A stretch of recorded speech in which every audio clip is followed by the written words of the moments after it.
झंडा मेला श्री गुरु रामराय जी महाराज के जन्म दिवस के उपलक्ष्य में हर वर्ष चैत्र माह की पंचमी को मनाया जाता है और इस बार ये तिथि 8 मार्च रविवार को पड़ रही है।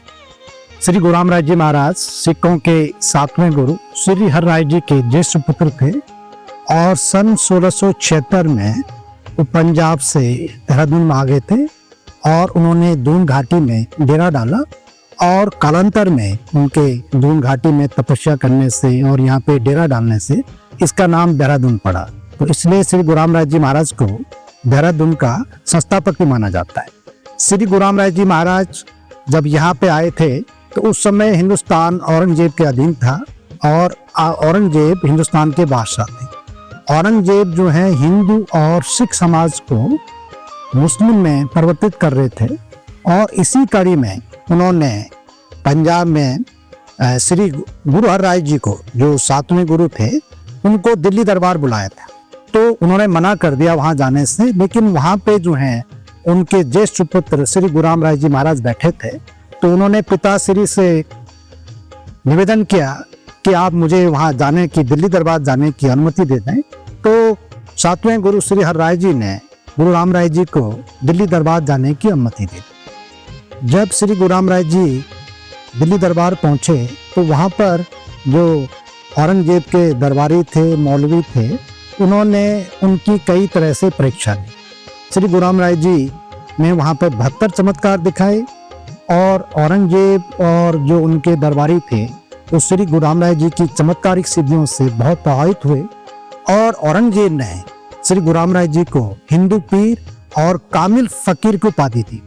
जब उनको मालूम चला कि श्री गुरु रामराय जी पंजाब छोड़कर देहरादून में आ गए हैं तो उस समय हिंदुस्तान छोटे छोटे प्रोविंसेस जो हैं प्रांतों में बटा था, जिनको बाद में आज़ादी के बाद जो है सरदार वल्लभ भाई पटेल जी ने, जो हमारे गृह मंत्री थे उस समय के, उन्होंने उनको एकत्र किया, उनका गठन किया और भारत में उनका विलय किया।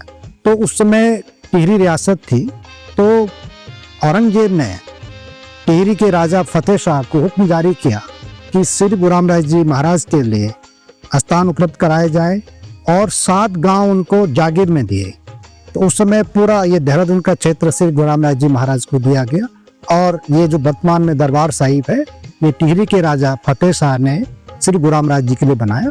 तो सन 1676 से श्री गुरु रामराय जी यहाँ पे तपस्या करने लगे। तो उसके बाद यहाँ की परंपरा को जो है श्री महंतों ने आगे बढ़ाया और सन 1676 में श्री गुरु रामराय जी का जन्म दिवस यहाँ पे उनके आगमन पर और उनके जन्म दिवस पर बड़ा समारोह होता है। और इसका मुख्य आकर्षण जो दरबार साहिब का पश्चिमी द्वार है, वहाँ पे एक बहुत बड़ा चबूतरा है और उस पर झंडारोहण से होता है। जो वर्तमान में झंडे जी हैं उनको सुबह पूजा अर्चना के बाद जो है वैदिक मंत्रों के उच्चारण के साथ उतारा जाएगा और उस पे जो 3 तरह के वस्त्रों का आवरण होता है जिनको गिलाफ कहते हैं। सबसे अंदर सादे वस्त्र होते हैं जिनकी संख्या जो है गिलाफ की 41 होती है। उसके बाद जो है मलमल का गिलाफ, जिसको सनील का गिलाफ कहते हैं, इनकी संख्या 21 होती है।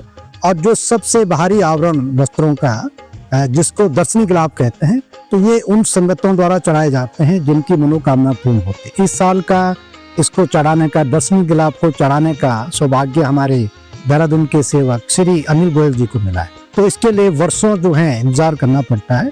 तो ऐसी मान्यता है कि जो भी दरबार साहिब में मत्था टेकता है, यहाँ पे सेवा करता है और पूरी भावना से आता है, गुरु महाराज उसकी हर मनोकामना को, उसकी मनोती को पूर्ण करते हैं और उसकी झोलियाँ जो है खुशियों से भर देता है। तो यही कारण है कि सदियों से जो है गुरु महाराज के दरबार में, झंडा साहिब में, देश भर से और विदेशों में जो हमारे गुरु महाराज के अनुयायी और श्रद्धालु और सेवक रहते हैं, वो उनके जन्म दिवस पे जो इस वर्ष चैत्र माह की पंचमी 8 मार्च को पड़ रहा है, बहुत सारी संख्या में हमारी संगतें यहाँ पे आएंगी। और जो झंडा जी का जो आरोहण होता है वो बड़ा, इसका जो दृश्य है बड़ा दिव्य और अलौकिक होता है।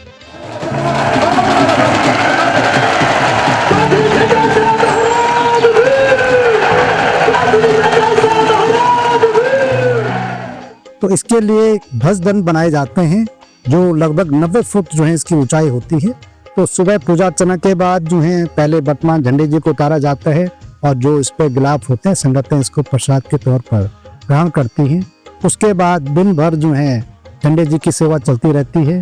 संगतें इसको पंचगव्य से और गंगा जल से जो है इसका स्नान कराती हैं और फिर इस पर नए वस्त्रों का आगमन चढ़ाती हैं और शाम को 3 से और 5 बजे के बीच में नया झंडे जी का आरोहण कर दिया जाता है। झंडे मेले की सभी तैयारियां पूरी हो गई हैं और सुरक्षा के लिए पुलिस प्रशासन का, जिला प्रशासन का पूरा सहयोग रहता है और पूरे दरबार परिसर में जो भी इसके प्रवेश द्वार हैं वहाँ पर पुलिस की तैनाती रहती है और पुलिस के जवान के साथ साथ हमारे संगत के जो भक्तगण हैं वो भी पूरी सुरक्षा व्यवस्था को देखते हैं। और संगतों के रहने के लिए जो है जितने भी हमारे स्कूल्स हैं देहरादून में या कॉलेज यूनिवर्सिटी हैं और दूसरा जो देहरादून की धर्मशालाएं हैं या होटल्स हैं, और सबसे बड़ी बात है कि जो हमारे देहरादून की संगतें हैं वो भी बड़े आदर पूर्वक सम्मान पूर्वक जो है बाहर से आई हुई संगतों को अपने घरों में ठहराती है। तो कोई भी दिक्कतें जो हैं संगतों को रहने के लिए नहीं होती है। उसके अलावा खाने के लिए लगभग जो है 3 लंगर जो हैं ये तो दरबार परिसर में, फिर तालाब में, उधर माता वाला बाग में 24 आवर्स चलता रहता है। तो खाने की भी कोई, भोजन की भी कोई कठिनाई जो है संगतों को नहीं होती। उसके अलावा हमने वॉशरूम के लिए, पानी के लिए जो है बहुत अच्छी व्यवस्था कर रखी है और हमारे स्कूलों में, दरबार परिसर में बहुत सारी जो है ऐसी सुविधाएं हमने जुटा रखी है कि संगतों को कोई दिक्कत नहीं होती। मैं संगत से विनती करूंगा कि पानी की बहुत कमी है तो मेला के दौरान जो है वो बहुत अच्छे ढंग से पानी का समुचित उपयोग करें और पानी बिल्कुल भी वेस्टेज न करें। झंडारोहण के एक दिन बाद जो है सप्तमी को नगर परिक्रमा होती है और इसके पीछे ये इतिहास है कि जब श्री गुरु रामदास जी महाराज दरबार परिसर में यहाँ पे तपस्या करते थे तो वो हर रोज जो है सुबह संगतों को जो है दर्शन देते थे, उनका दुख दर्द बांटते थे और जो ये परिसर था उसकी परिक्रमा करते थे। तो उस समय जो देहरादून छोटा नगर था तो ये जो हमारी परिक्रमा है उसी का, गुरु महाराज की जो उनकी परिक्रमा का पथ होता था उस समय, उसी का अनुसरण करती है। और हमारी ये नगर परिक्रमा सुबह 7:30 से, पहले इसका समय 10 बजे होता था तो कोई ट्रैफिक जाम ना हो, लोगों को कोई दिक्कत ना हो, तो उसको हमने इसका समय सुबह कर दिया है। और ये परिक्रमा सुबह 7:30 दरबार साहिब से शुरू होके झंडा बाजार से फिर कामरी रोड और वहाँ से दाहिनी तरफ जो है बिंदाल की तरफ मुड़ जाती है। वहाँ पे हमारा स्कूल है तो देर के लिए संगतें वहाँ पे भजन कीर्तन करती है। आधा घंटे रुकने के बाद तिलक रोड होके फिर जो है चक्राता रोड, फिर घंटाघर और घंटाघर से फिर जो है पलटन बाजार और धामा वाला होते हुए फिर इधर लक्की बाग और वहाँ से जो है फिर भंडारी बाग जो हमारा स्कूल है, हॉस्टल है, वहाँ पे जाती है। वहाँ पर फिर संगतें कीर्तन भजन करती हैं और जो स्थानीय हमारे संगतें हैं उनसे मिलती हैं और वहाँ पे प्रसाद का वितरण होता है।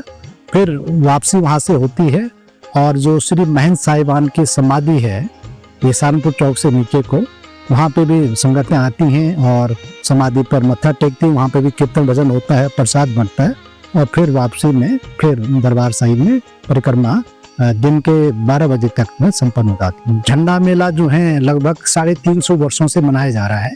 तो हमने इसकी जो सांस्कृतिक विरासत है, इसकी जो परंपरा है, रीति रिवाज है, सबको जो है वैसे ही रखा। तो हम चाहते हैं कि जो भी हमारे ऋषि मुनियों ने, हमारे पूर्वजों ने, बड़ों ने जो व्यवस्था कायम की है, जो भी उन्होंने सिस्टम बनाया है, उसको हम अगली पीढ़ी तक ले जाएं क्योंकि उनके सिस्टम में बहुत मजबूती है और भारत की संस्कृति उसमें झलकती है।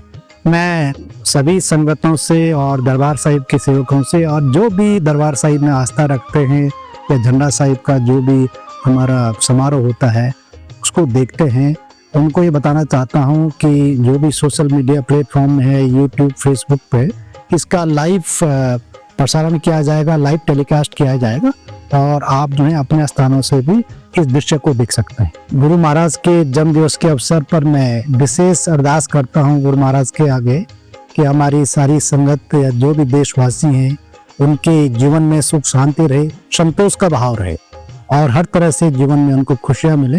ये मेरी गुरु महाराज से प्रार्थना है, अरदास है।